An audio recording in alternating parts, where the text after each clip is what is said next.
Вопрос риторический. Может ли у человека быть две родины? Я считаю, может.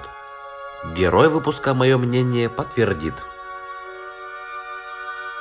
Я родом с Ижемского района, деревня Ласта. В переводе на русский язык «Пойменный луг». 7 лет я как все бросил. Я же работал преподавателем, потом был директором школы-интернат.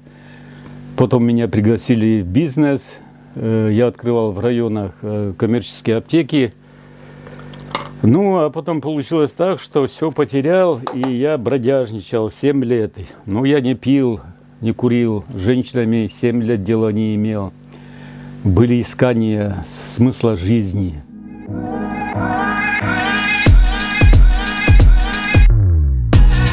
Здравствуйте.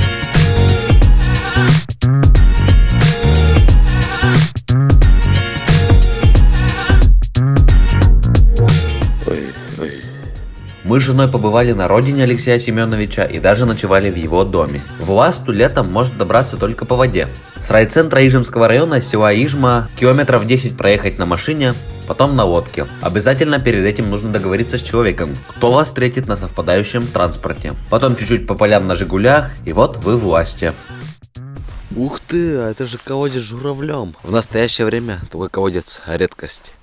А рядом находится синий дом. Как сказали местные, тут хорошо ловит интернет, Wi-Fi тут находится, поэтому многие тут тусят, ловят интернет, играют. Давай.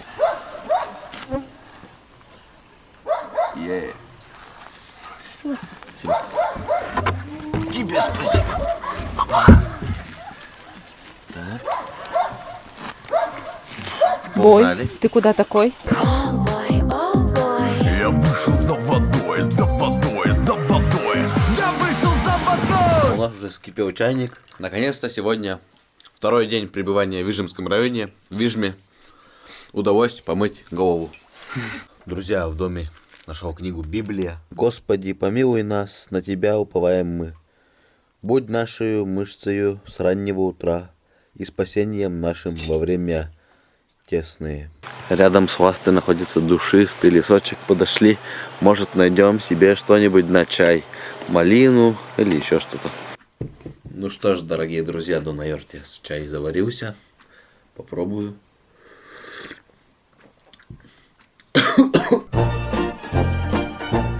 Деревня Ласта возникла в Ижемском районе в середине 1700-х годов. Первые жители деревни носили фамилии Канев, Филиппов, Хозяинов. По сей день фамилия Канев в Ласте очень частая. Во ВКонтакте есть группа Ласта Сити. Там вы узнаете о актуальных новостях деревни. Например, о том, что завершился ремонт Ластинского дома досуга. Бывшим это была церковь.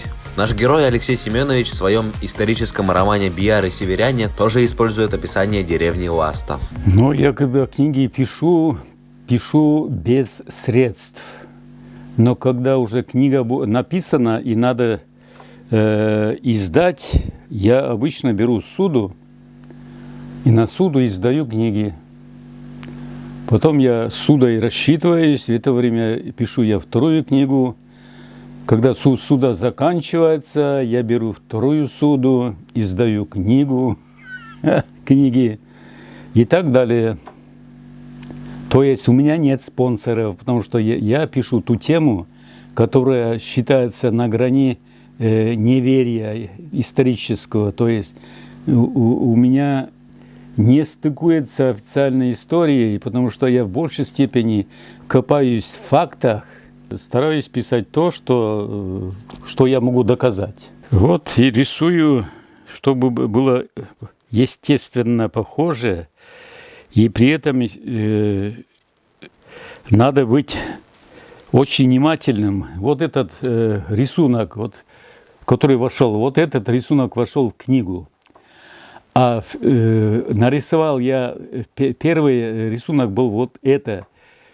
Охота происходит весной.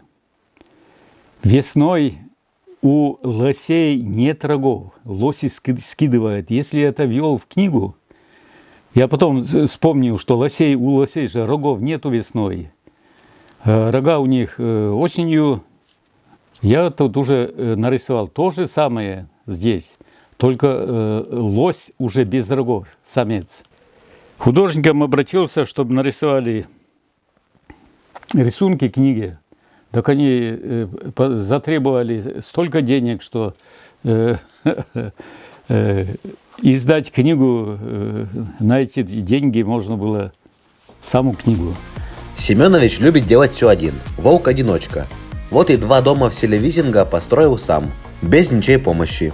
До сих пор в них живет, доделывает ремонт. Я здесь обрел новую родину. Местечко Елин виднеется отсюда. Вся Визинга чашеобразная. Очень красивые места с верховья посмотреть. Река протекает. Недавно я проплыл от рая, до моста. Берега были открытые, можно было спокойно загорать, купаться. Сейчас полностью берега заросли ивняком. Не выйти даже рыбачить. Вот то, что здесь настроили люди 25 лет назад, еще не было. Я отсюда уезжал 25 лет назад. Здесь протекал ручей. Это место было пустое. Ну вот вам сейчас 73. Какие у вас планы на ближайшие 10 лет? Ну, на ближайшие 10 лет я хочу еще совершить 2 похода в горы, 2 похода. Может быть, я один буду ходить уже, потому что вождь, если слабее, чем те, которые идут с ним, это уже нехорошо. Акела, когда слабеет, то Шерхан может загрызть. Ну, Киплинга самое читали, наверное, шучу так. Ну, надо дописать книги, которые я начал. У меня 3 книги недописанные, незаконченные. Вот хотя бы это. И дом закончить, завершить.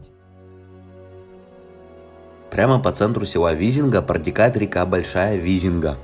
Коми народ всегда селился возле рек. Основной дорогой был водный путь. Вот и я продолжаю идти по реке жизни к новым приключениям, снимая территорию Коми и рассказывая о том, как живет мой народ на территории Республики Коми.